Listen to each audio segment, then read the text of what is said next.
Teachers have to worry about students being left behind, but also about students being left unchallenged. That especially goes when teaching math. But a new approach tries to solve that problem with a strategy that's more individualized. To tell us about Teach to One is the co-founder and CEO of New Classrooms, Joel Rose. Thank you very much for being with us, Joel. Thanks, Chris, for having me. This all started back when you were teaching, and what did you learn from this? Exactly. I taught 5th grade, and I remember my very first day. I had kids in my class on a 2nd grade level and kids in my class on an 8th grade level and everything in between. My principal said, here are your 5th grade math textbooks, good luck. And that's really what we ask teachers to do all around the country. It's almost an impossible job given the very needs of each student and the fact that textbooks can only be but so effective. One thing I remember from my own struggles with math is that it isn't so much about how bright the student is or how difficult the material is. It's just that you have only so much time to absorb it before the teacher goes on to the next thing. I guess a lot of your students must have had that same problem. Absolutely. If you imagine in a typical classroom, if you're in the 6th grade, but you have gaps to go back to the 4th grade, you're kind of in the hole on day one. And that hole gets deeper and deeper every year.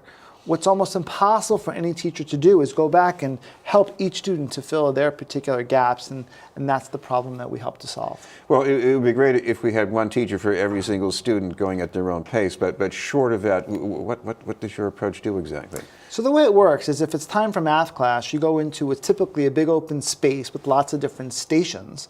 And when you walk in, you look up and you see these big TV monitors that look like what you see at the airport. And you see your name, you see which station you're supposed to go to. So you might spend the first 30 minutes working with a teacher on area of a triangle, the next 30 minutes working with some software on area of a triangle, then the last 10 minutes you take an online test. We then take the data from that assessment and create a new schedule for you for the next day based on how you did the previous day. All right. Now, this is BNN News, and we're talking with Joel Rose from New Classrooms. Joe, I guess what's going to happen when you do this is that teachers will find that some kids get it pretty easily, and some of them don't. So what if a student doesn't get it easily? What happens next? So in a typical classroom, if a student doesn't get it, the teacher just has to move on. They have a fixed amount of material that they need to cover over the course of the entire year. Here, if a student doesn't get area of a triangle after a couple lessons, they get to stay in that lesson the next day. They might try that lesson 3 or 4 times. If they still don't have it, it goes on pause. We go to something new. We come back to it later on after they've learned a few different things. Now, I don't think Boston's unique, but certainly like a lot of urban systems, we have many students who come from families that are, first generation in this country. We have a lot of students with, some kinds of disabilities. How do you handle all that in this kind of a program? Sure. Well, the students that have particular needs are served in the math class just like everybody else. One of the big differences is that historically we think of students with special needs as getting an individualized education plan, and that everyone else is general education. What we're doing is giving every student an individualized education plan because each one learns in their own way and at their own pace. Now this program is, I think, just getting started at least one of the schools in Boston. Anything Correct. You've heard so far about how that's working out? So far, so good. I know the teachers and the leadership have really taken to the program, and we're excited to get the first year's worth of data at the end of the school year. Of course, there are other cities where you have more years worth of data, some people looking at it. What have you found so far? Right, so there are currently 38 schools all across the country in 10 different states that are implementing Teach to One. The last study was done by a professor at Teachers College and found that students across the whole network made 1.5 years worth of gains in the course of a single school year. And that's important because so many kids come into middle school already a year or 2 behind in math. So if we can help students make 1.5 years, 2+ years worth of gains every year, that gives them the opportunity to both catch up to their peers and go beyond. What about the morale of students? Because, I mean, nothing kills morale like struggling and feeling that it's an exercise in futility. Yeah.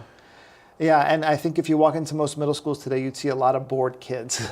Schools can be just so tedious. What kids tell us they like about the model, and we do a national survey every year where kids can share with us exactly their perceptions, is they love moving around. They love learning a little bit from a teacher, a little bit online, a little bit from their peers. They like that it's personalized and they're not challenged in ways that they can't be successful, but nor are they bored with things that they already know. And finally, they like the fact that it's somewhat anonymous. Every student's being regrouped every day, so no one's on a fixed track. You're in the slow group or the fast group. Every student is at his or her own pace. Well, teachers have to be more nuanced in how they teach, and it seems like it might be a little extra trouble on their part. I mean, how do they react to this?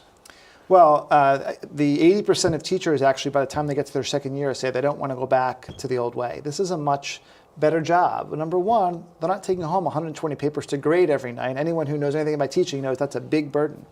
But number two, and this was certainly my experience as a former teacher, teaching can be really isolating.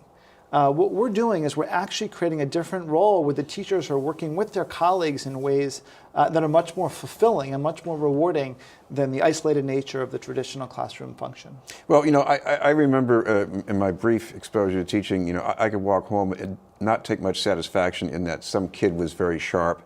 But on the other hand, if I had a relationship with a student who was struggling and that student made progress, it's a whole different feeling.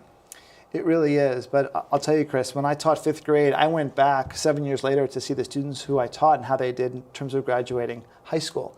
And there were a couple that I saw that I just felt great. Maybe I had something to do with that.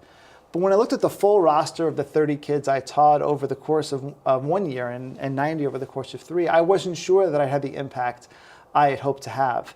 A typical middle school teacher might work with 100, 125 kids in the course of a school year, and it's just so hard for each one of them to have the right relationship that would enable them to be successful. We should mention, if people want to get some more details on how this program is working, you have a website? Yes, to go to newclassrooms.org, where they can learn all about how Teach to One works. Right. Thank you very much for being with us from New Classrooms.